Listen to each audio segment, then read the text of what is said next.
Good afternoon, everybody. My name is Adam Bittner, digital sports producer for the Pittsburgh Post-Gazette, and I'm joined today by Christopher Carter. He's usually the host of the North Shore Drive. Today, he's my guest for our first mock draft tracker discussion. Every Friday at the Post-Gazette from now until the 2023 NFL Draft, we're going to be doing a mock draft tracker. It'll be a written work on the Post-Gazette, but we also want to do some YouTube content talking about it, getting experts like Chris's opinion on some of these prospects that are being named in mock drafts across the internet, NFL.com, The Athletic, all the different outlets.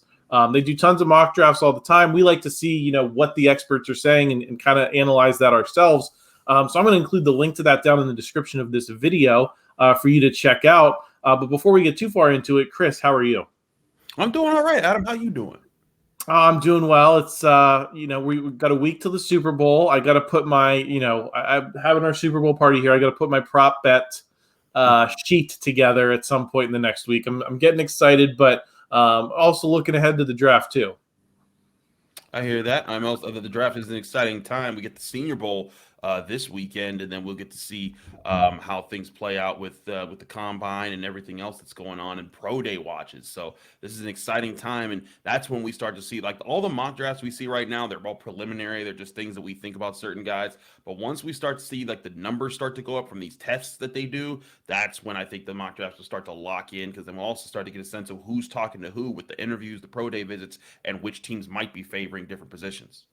Yeah, I love doing the mock draft tracker at every part of the process. We're at the all-star game portion right now. Then we'll get into the combine. We'll get into pro days, and all those things can change the conversation. Guys rise and fall. Guys we're talking about now may not be relevant by the time we get to the draft. There's guys who might be relevant the whole way through. The thing I'm excited about, Chris, is this year things are a lot more wide open in the mock draft world for the Steelers. Number one, because they have more picks at the top of the draft in those first couple of rounds because of the Chase Claypool trade. And then number two, it's just because a lot of national experts last year just used the quarterback thing and just kept going after that the whole time. So we were talking about the same 4 or 5 guys a lot. This year, I think the Steelers have a lot more needs, have a lot more ability to address them. So I think it's going to be a fun year to talk about some of the players. The first one I wanted to get into that was highlighted in 2 of the mock drafts we tracked this week was Kelee Ringo from Georgia, the cornerback. There's a lot of excitement about his upside, but he's also still just 20 years old. His game is by some experts' assessment, pretty raw. What do you think of him as a prospect to watch for the Steelers going into the evaluation period? Well, Ringo does have the prototype that you want as far as a build for a cornerback, 6'2", 205. That's the kind of length, that's the kind of weight that you want for a guy. And I believe he's estimated to run a pretty good 40-yard dash. We'll see how that plays out. All that will be fine. And I think if this was the Steelers of maybe 5 or 6 years ago, it would have made more sense because they were playing more zone defense back then. But yeah, and that I think is Ringo's specialty. But the Steelers played an awful lot of man compared to how they used to over the last year, especially under Terrell Austin.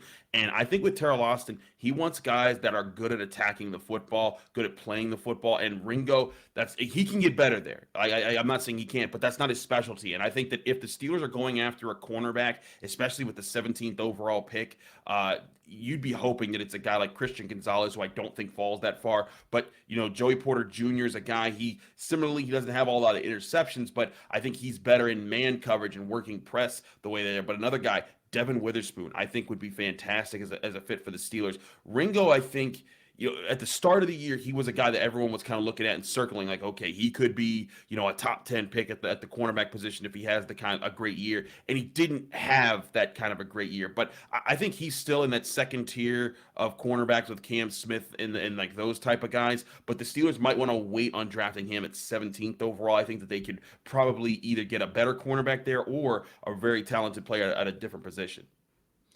Yeah, I think that was you led in perfectly to my next question, Chris, which was that, because you have that luxury of that 32nd pick, it's only 15 picks later. Do you look at him as a guy who might be available in that 32 range, that maybe you go out and get a sure thing in another position of need, maybe an offensive tackle? We're going to get into some of those guys in a little bit. Do you think Ringo is maybe one of those kind of plan B later in the first round where the Steelers have that second pick type of thing? Yeah, even like just like feel like later about it. Yeah, because when you look at that, this is a very deep cornerback class. Like you got guys like we're talking about Witherspoon and Gonzalez and Porter and Smith and Ringo with in the first round, but like Kai Blue Kelly had a great a Senior Bowl week, and I talked about that with Rafe and Apollo on the Friday edition of the North Shore Drive podcast. But then there's other guys like Emmanuel Forbes, and I really love Julius Brent's tape at the Senior Bowl as well. Those are all guys that you can get in the second, maybe third rounds. Tyreek Stevenson out of Miami, all those types of guys, and then of course Jalen Jones is going to be a guy that everyone's going to be talking about. So this is a deep class where if you're matching up corner, unless the cornerback is the cornerback of your dreams, like Christian Gonzalez, when he falls to 17 somehow, the Steelers should run to the podium, take him, and like that's the guy. But if it's not him or Devin Witherspoon, I'd be willing to look at, what's out there at offensive tackle, what's out there at linebacker, defensive lineman, offensive guard, those types of positions, because at cornerback, you can come back and get really good value this year. And if you wait on that position this year. So again, make it the guy you want. I just don't think Ringo is the guy at 17. Now, the other option here, Adam, is if they trade back, because if they do, then you're recouping another pick or two on day one or day two, most likely. And then you're looking at, okay, now that we've added this, that you'll have more flexibility to draft guys like Ringo later on.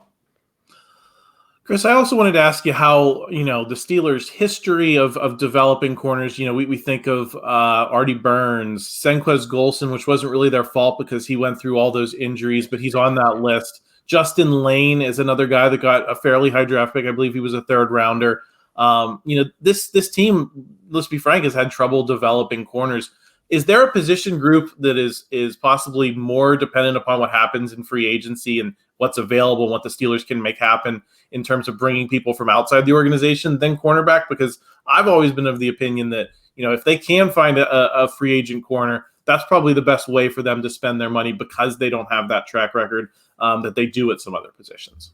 Well, I think it just depends on who they draft, right? Because Artie Burns, was admittedly a reach. Like, they wanted William Jackson III. They were hoping that he fell to him. The Bengals moved up, took him ahead of him, and that kind of played out the way it did. But, and they know they missed that. But, like you said, Senquez Golson, second-round pick, got hurt. Third-round picks, you miss here and there. I do think the Steelers shouldn't be afraid of drafting a top corner, because the other thing is they haven't had the chance to really go get a top tier cornerback. How often have they been in a position where the CB1 or CB2 or even the CB3 of a draft has fallen to them in a good cornerback draft year? So I think it's a matter of just going and getting the guys. But I do wonder if that's going to happen. Cameron Sutton is a guy they drafted in the third round, and he's doing pretty doggone well right now, and they're going to be working to retain him.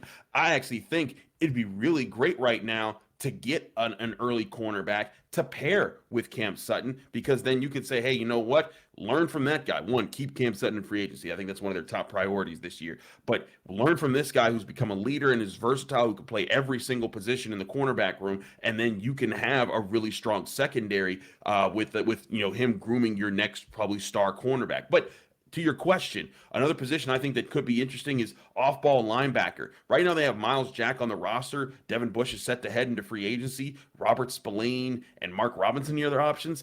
I'll be intrigued to see how they handle this situation, because Miles Jack got hurt a lot this year, and he's set to be about $11.2 million cap hit. I'd be very intrigued to see if the Steelers find a way to rework that contract, say like, hey, Miles, we like you, but we can't pay you all that this year. Let's move around some money. Let's extend your contract and make some things work here. And then if they do that, do they go and get another off-ball linebacker in free agency who's a vet to pair with Miles Jack? Or do they bring in a rookie that they draft early this year? I think that's one that could very well be determined. Trenton Simpson out of Clemson is a guy that I have my eyes all over. I think he flies around the field. He hits hard. He's a playmaker. I think he could be a very interesting fit with a Miles Jack type of linebacker to kind of refix that linebacker room that they've been trying to fix since they lost Ryan Shazier to injury back in 2017.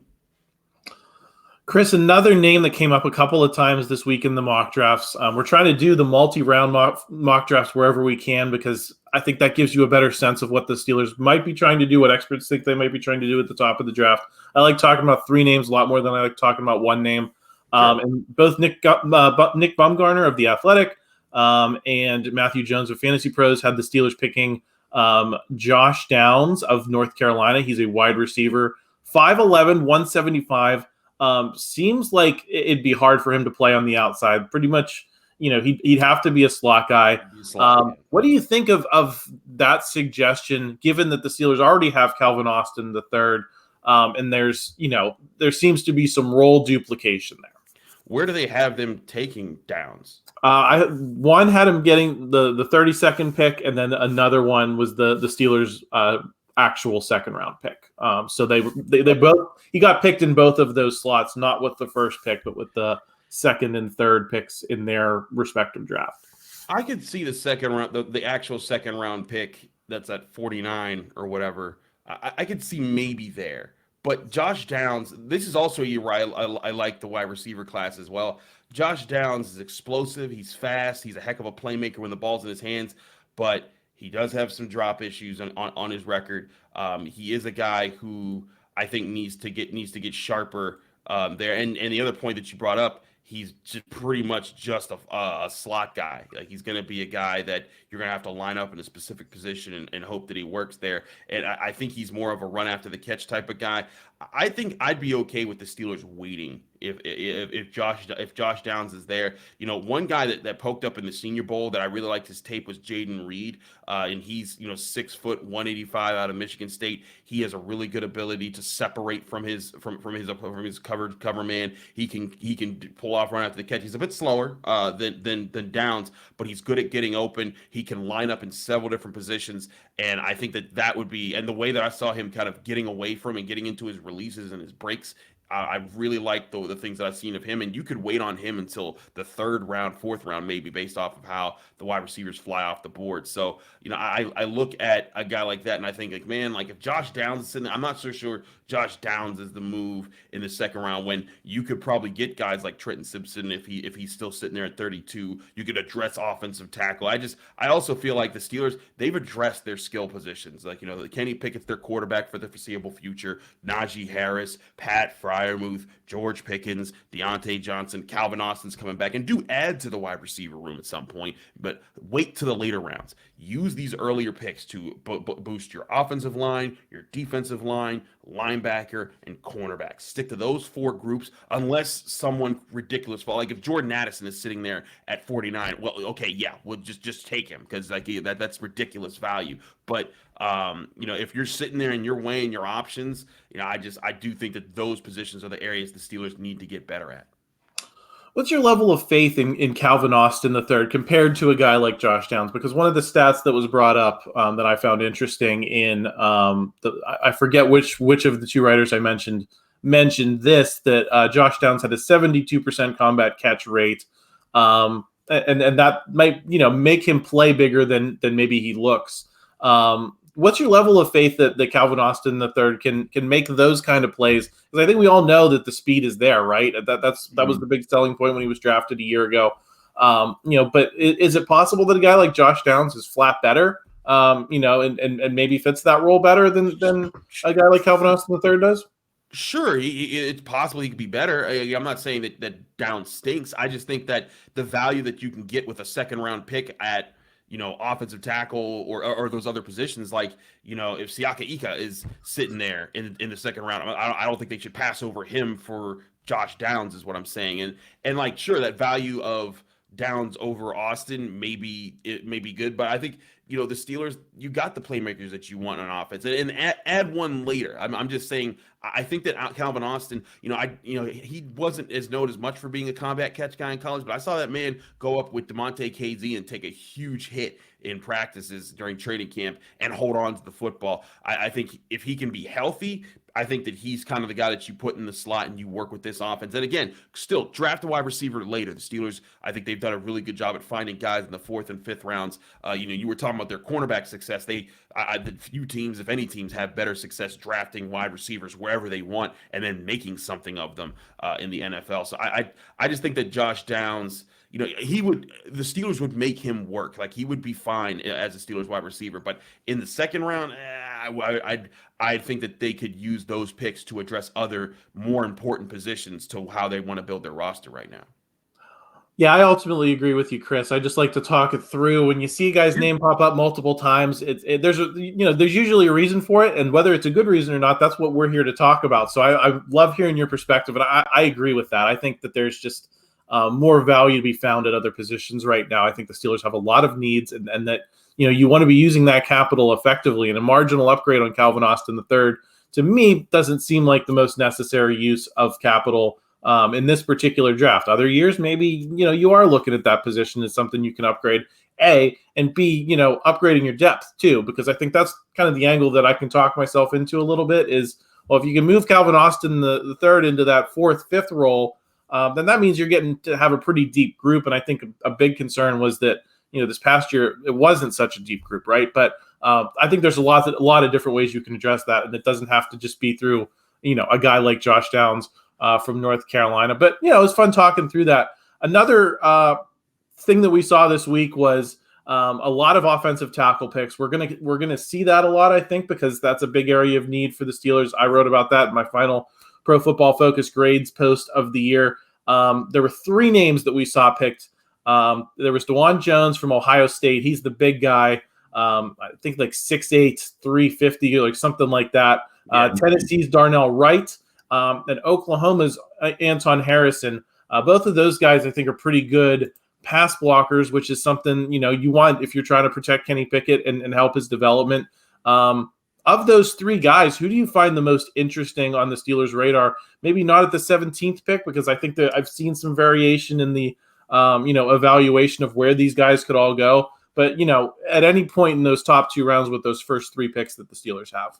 Yeah, I'm definitely not picking any of these guys with the 17th overall pick. If Broderick Jones, Paris Johnson Jr., Peter Skoronski fall to them, those guys are all first round guys. I'd be like, yes, just get me on board. Unless there's a Christian Gonzalez, but that would be kind of interesting to see. But yeah, Anton Harrison, Darnell Wright, and Dawand Jones. Dawand Jones really intrigues me because of his size. There was a lot of highlights at the Senior Bowl this year where they were talking about how he was, he had the largest wingspan in the history of the Senior Bowl that's ever been measured. And you're right, he's huge. But the biggest thing people were wondering, could he move? He's going to need to lose some of that 360 pounds of weight. And I think Ray Fittipaldo even said he was listed at 375 at the Senior Bowl. I think he's going to need to chop that down to become a better mover. But what I saw from him on tape just in the practices, and these are just Senior Bowl practices, but he looked pretty solid. Like, he was getting his feet in the right positions. He was keeping his base under him. He kept his feet chopping. He didn't look tired in the first day. But then again, he only had one day because he got injured. So, we'll want to see what that injury is and how that plays out into the draft process. So I like Dawand Jones as a second-round pick for the Steelers. Anton Harrison's interesting to me because I think he's the right kind of build, 6'5", 309. It's fine. But I feel like he needs to get nastier. Like, I think that he is really good at moving. I think he's really good at being flexible and taking on speedy pass rushers. But I think that he needs, he kind of has the Chukuma Okorafor syndrome where sometimes I don't see him do enough to finish run plays. And I think the Steelers need some nasty run blockers right now. Like pass protection is important to protect Kenny Pickett, but they need some guys that are going to open holes for Najee Harris so that he's not making 2 guys miss behind the line of scrimmage and then getting 2 yards. He's missing 2 guys miss 5 yards beyond the line of scrimmage and then getting 10 yards. And I think that's what, that's the kind of strength that he has there. Darnell Wright's interesting because he talked to Mike Tomlin a lot, and he also talked about how Mike Tomlin was coaching him a lot. I think that he has really solid hands when I watch him. Like, his hands always seem to find his guy, and he uses his length pretty well. He's 6'6", 335.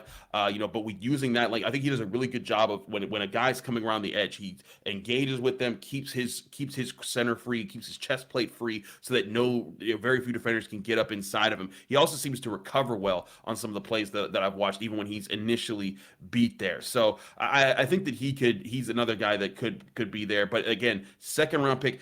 Honestly, the only person of these 3 that I consider with the 32nd overall pick would be Dawand Jones, at least right now. Again, we got a long way to go with the draft process, but just based off of what I've been able to study, Dawand Jones would be the only one I'd consider for the 32nd overall pick, but all 3 of these guys would be guys I'd be looking at with the 49th pick. That's the Steelers' actual second round pick that they have on their own merit, not the one they got from the Chase Claypool trade with the Bears.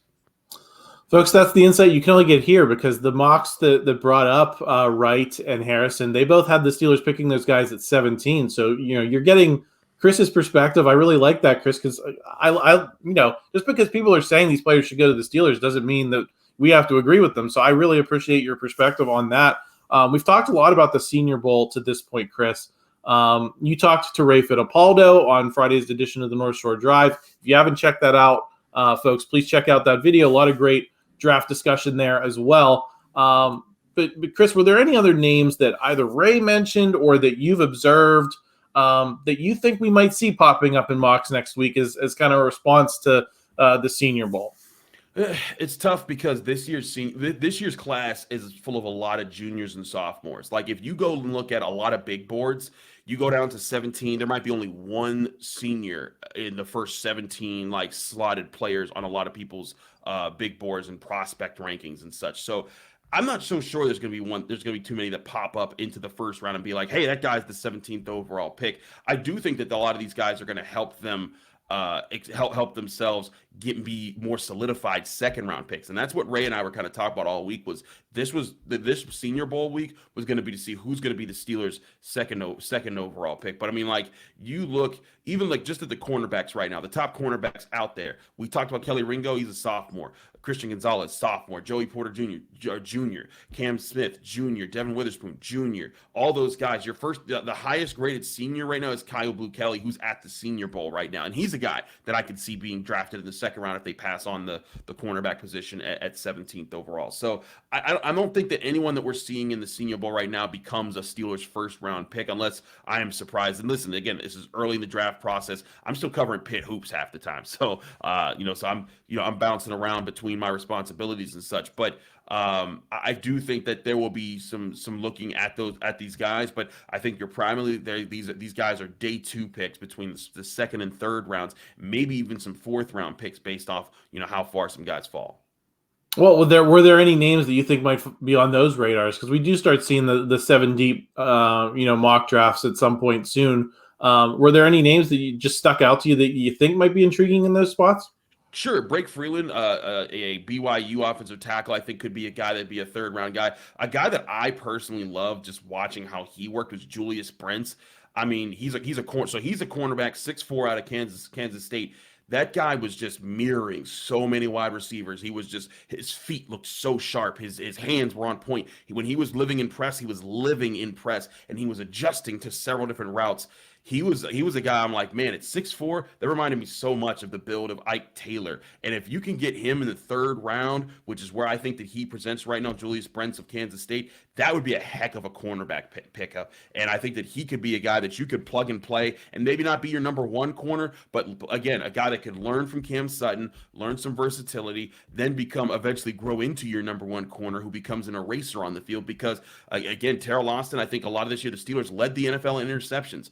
Part of that was because their corners and their safeties were able to attack the football and play that. I think Julius Brents has those skills, and he's going to be a guy that I think more and more people are going to pay attention to in the long run. But he's a guy that absolutely I'm looking at. I brought up Jaden Reed at wide receiver. But yeah, so I think there's going to be a bunch of guys like that who you could kind of look at just as far as who made a difference there.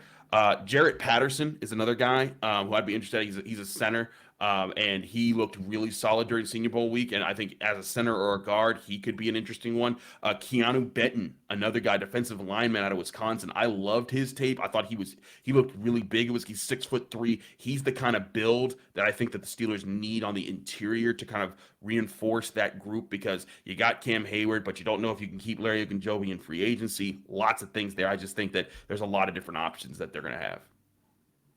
Absolutely. Well, Chris, I think this was a great maiden voyage for the mock draft tracker draft talk video that we're going to try to do on Saturdays. So thank you for joining me for that. If you liked this video, folks, please pop a like down right below this video to help us out with the YouTube algorithm. Also, please subscribe to the channel. We're going to have tons more of this content coming up on Saturdays. But of course, Chris, you do the North Shore Drive Monday, Wednesday, Fridays. Do you want to do a little tease of what you have planned for next week?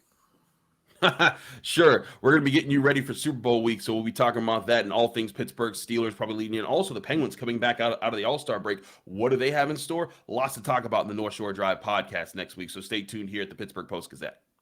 Absolutely. And of course, in addition to the mock draft tracker link, I'm going to put the link to our subscription deal down in the description, $6 for 6 months of access. That's going to get you through the draft. That's going to get you to opening day for baseball. It's going to get you through Steelers free agency. You hope it doesn't get you through Penguin season, right? You want them to be playing late into June, but it's going to get you some Penguins playoff as well. So make sure you're signed up for that. Chris, thanks for joining me today. I really appreciate it. And I'm looking forward to doing more of this moving forward. Absolutely. All right. Take care, everybody. Have a great weekend.